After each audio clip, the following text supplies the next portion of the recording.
मुख्यमंत्री जब ये सोचने लग जाए कि मेरी जाति की वोट कहाँ ज्यादा है, मैं वहां से चुनाव लड़ूंगा, फिर इसका मतलब आप समझ लो कि उसकी पोजीशन क्या है। केवल चेहरा बदला गया, सीएम तो आज भी मनोहर लाल है। मनोहर लाल मुख्यमंत्री थे, वो अपने आप को राजा समझ के बैठ गए और उनमें इतना अहंकार हो गया था कि कोई वर्ग भी उनके पास गया तो उनको अपमानित करने का काम किया। आज कोई वर्ग भी ऐसा नहीं जो बीजेपी के साथ।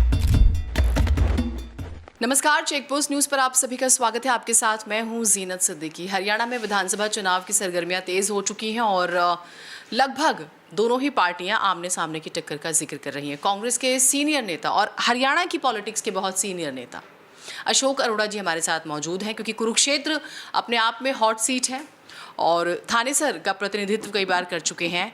अशोक अरोड़ा जी, बहुत स्वागत है आपका चेकपोस्ट न्यूज़ पर। और कितने आश्वस्त हैं इस बार आप कांग्रेस पार्टी की परफॉर्मेंस को लेके? मैं एक पूरे इंटायर हरियाणा को लेके पूछ रही हूँ आपसे।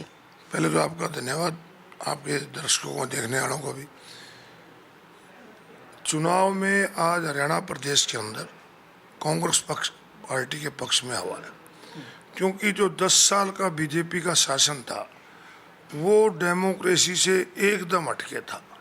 डेमोक्रेसी में सरकार जो है लोग बनाते हैं और सरकार लोगों के लिए होती है, परंतु जो मनोहर लाल मुख्यमंत्री थे वो अपने आप को राजा समझ के बैठ गए थे और उनमें इतना अहंकार हो गया था कि कोई वर्ग भी उनके पास गया तो उनको अपमानित करने का काम किया।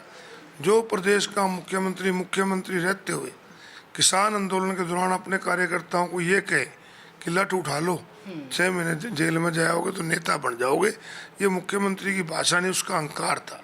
और इसके साथ साथ किसान की बात करें, चाहे हम ओल्ड पेंशन स्कीम मांगने वालों की बात करें, चाहे सरपंचों की करें, आशा वर्करों की करें, जब भी कोई उनसे बात करने के लिए उनको अपमानित किया, उनको ये लठ बरसाने का काम किया। और अहंकार यहाँ तक था कि एक महिला आंची में उनसे मिलने चली कि मेरे बेटे को नौकरी दे दो, तो कहने लगा चांद पे भेज देंगे, वहाँ जाकर नौकरी कर लेना। ये अहंकार था।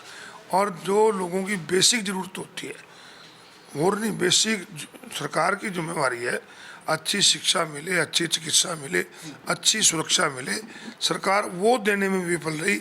आज हरियाणा प्रदेश का जो अपराध है, नेशनल क्राइम ब्यूरो की रिपोर्ट के मुताबिक हम बिहार से भी आगे चले गए।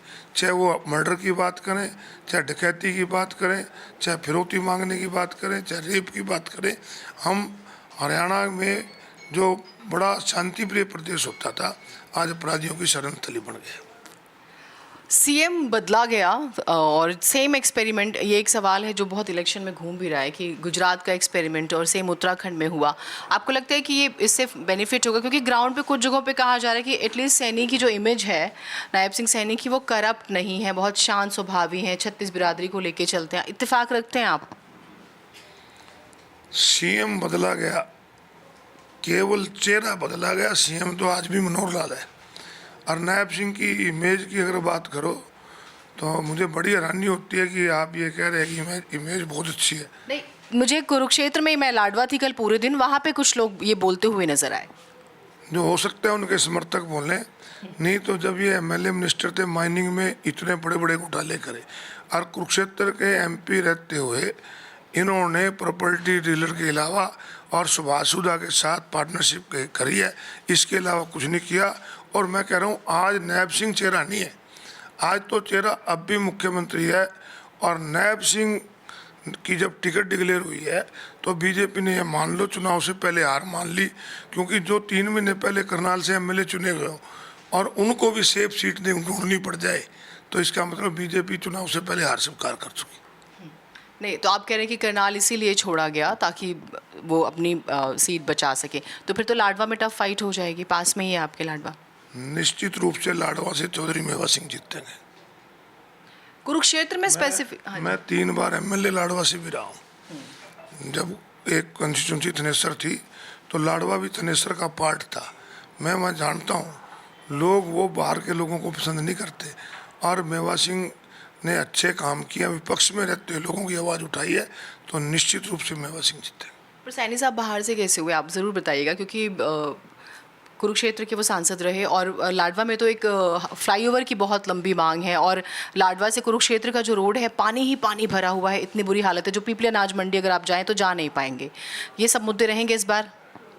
मुख्यमंत्री जब ये सोचने लग जाए कि मेरी जाति की वोट कहाँ ज़्यादा है, मैं वहाँ से चुनाव लड़ूंगा, फिर इसका मतलब आप समझ लो कि उसकी पोजीशन क्या है।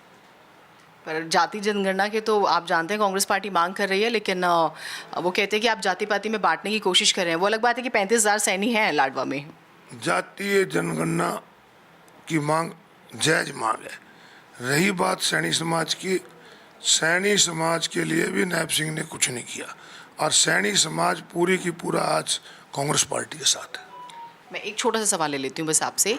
कांग्रेस अपनी खूबियों से जीत रही है या बीजेपी की गुटबाजियों का अगर जिक्र अगर हम करें, और जीतने की बात क्योंकि कांग्रेस पार्टी के नेता कह रहे हैं कि इस बार वो श्योर हैं कि अब की बार 65 पार 75 पार। मैंने रोहतक सोनीपत में भी सुना, मेवात में भी सुना, फरीदाबाद थोड़ा सा टफ है कांग्रेस के लिए। तो क्या कारण होंगे बड़े अगर कांग्रेस जो कह रही है उस मन मुताबिक परफॉर्मेंस करती है? तो आज गरीब आदमी ये मान के चल रहा है कि गरीब को वोट का अधिकार दिया बाबा साहब ने, तो वो भी कांग्रेस के। गरीब को अगर आरक्षण मिला तो वो भी कांग्रेस ने दिया। गरीब को मनरेगा मिली, गरीब को इंदिरा आवास योजना मिली, गरीब को 100 गज के प्लाट मिले, तो सारा कांग्रेस ने दिया है। और किसान को लठ पड़े हैं, तो गरीब और किसान जब इकट्ठे होता है तो फिर बदलाव आता है। और व्यापारियों को जीएसटी की जो मार पड़ रही है, तो आज कोई वर्ग भी ऐसा नहीं जो बीजेपी के साथ हो। छोटा सा सवाल, सीएम को लेकर बड़ी खींचतान चल रही है और ये कहा जा रहा है छुटकियां ले रही है बीजेपी की। शैलजा भी बनना चाहती हैं, सुरजेवाला भी जग जाहिर कर चुके हैं उनके भी जो विचार हैं, या फिर हुड्डा साहब को लेकर बहुत सारे सवाल होते हैं। कभी आपका भी दिल करता है? और वैसे कौन होगा सीएम, कौन फेस हो सकता है? सीएम का फैसला डेमोक्रेसी में चुने हुए विधायक और हाईकमान की सलाह से होता है। आज मन तो पता नहीं किस किस का कर दे और शायद एमएलए भी ना बन पाए, तो ये जो फैसला है चुने हुए एमएलए करेंगे और हाईकमान करेगा। बहुत शुक्रिया हमसे बातचीत करने के लिए। समय की थोड़ी सी बंदिश थी इसलिए हमने बातचीत को थोड़ा शॉर्ट में रखा है, लेकिन हाँ, कांग्रेस पार्टी श्योर है कि इस बार वो बेहतरीन परफॉर्मेंस ज़रूर देगी। देखते हैं, अभी तो चुनाव जो है वो अपने उरूज पर आना बाकी है, अभी शुरुआत हुई है। उम्मीद करते हैं ये वीडियो, ये चर्चा आपको पसंद आई होगी। आप इस वीडियो को लाइक करें, शेयर करें और चेक पोस्ट न्यूज़ को सब्सक्राइब ज़रूर कीजिएगा। नमस्कार।